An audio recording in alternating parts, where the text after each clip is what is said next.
اعوذ باللہ من الشیطان الرجیم، بسم اللہ الرحمن الرحیم۔ آج میں جو آپ سے بات کرنا چاہتا ہوں وہ یہ ہے کہ ہمیں فیصلہ کرنا ہوگا کہ پاکستان کس کا ہے۔ جب تک پاکستان میں یہ بحث نہیں ہوتی کہ پاکستان کس کا ہے، پاکستان کے حقیقی مالک وارث کون ہے، تب تک ہم آگے نہیں بڑھ سکتے۔ ایاز میر کا واقعہ لے لیں، عمران ریاض کا واقعہ لے لیں، یا اس سے پہلے صحافیوں کے ساتھ جو ہوتا رہا، جو عوام کے ساتھ ہوتا رہا، جو اشرافیہ لوگوں کا خون چوستی رہی، اسٹیبلشمنٹ، جتنے لوگوں کا کردار ہے، ہمیں اس پہ بحث کرنی ہوگی۔ ڈر خوف کی زنجیروں کو توڑنا ہے، تو اس کے لیے سب سے بیسٹ جو پالیسی ہے وہ یہی طریقہ کار ہے کہ چیزوں کو ڈسکس کیا جائے، چیزوں پہ بحث کی جائے، تاکہ معاملات کو جیسے بھی ہو سکے معاملات ہم اپنے کنٹرول میں لا سکیں۔ اب مسئلہ یہ ہے کہ خوف کی وجہ سے ہم کسی ادارے کے بارے میں بات نہیں کرتے، جو وہ لوگ کرتے ہیں ان کا انجام ہمارے سامنے ہے۔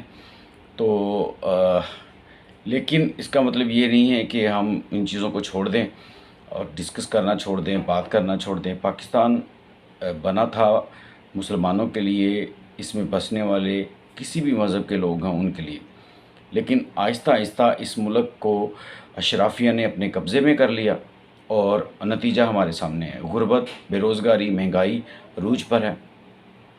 بار بار وہی لوگ ہم پہ مسلط کر دیے جاتے ہیں جنہوں نے اس ملک کا خون چوسا، اس کی جڑیں کھوکھلی کی۔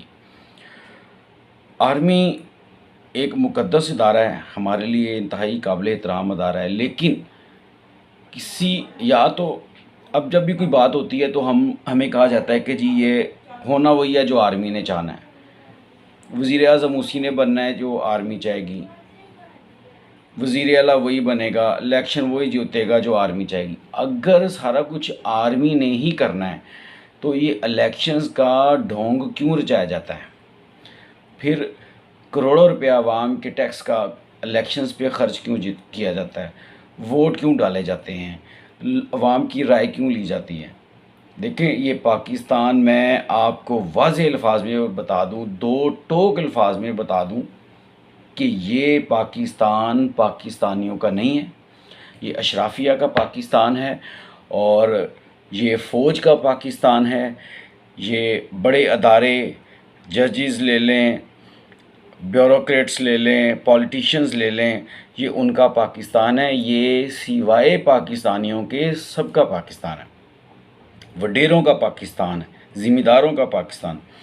تو ہمیں اگر اس پاکستان کو آگے لے کے بڑھنا ہے تو عام آدمی کو چاہیے کہ اس پہ بحث کریں، فیصلہ کریں یہ پاکستان کس کا ہے۔ جب یہ ڈیسائیڈ ہوگا، پبلکلی بات ہوگی اس پہ، تو پھر انشاءاللہ معاملات کلیئر ہو جائیں گے۔ صحافیوں پہ بات کریں گے ضرور آنے والی اگلی ویڈیو میں کہ پاکستان میں صحافیوں کا کردار کیا ہے، صحافیوں کے ساتھ کیوں ہو رہا ہے۔ لیکن میں ایک بات کرنا چاہتا ہوں ایاز امیر صاحب کے بارے میں۔ ایاز امیر صاحب بکاؤ مال نہیں ہے۔ عمران خان کی حکومت سے پہلے وہ ہمیشہ عمران خان کو سپورٹ کرتے رہے، پازیٹیو ان کے بارے میں لکھتے رہے۔ پھر عمران خان کی حکومت آئی، پھر انہوں نے کھل کے عمران خان پہ تنقید کی۔ یہ نون لیگ کے ممبر بھی رہے، اور لیکن انہوں نے اس پہ بھی تنقید کی۔ ایک آزاد صحافی ہیں، اور ان پہ جو ظلم کیا گیا، ان کو مارا گیا۔ عمران ریاض کے ساتھ جو کیا گیا یہ قابل برداشت نہیں ہے۔ ہمیں سوچنا چاہیے کہ ہم نے پاکستان اپنے پاس رکھنا ہے یا اشرافیہ کو دینا ہے۔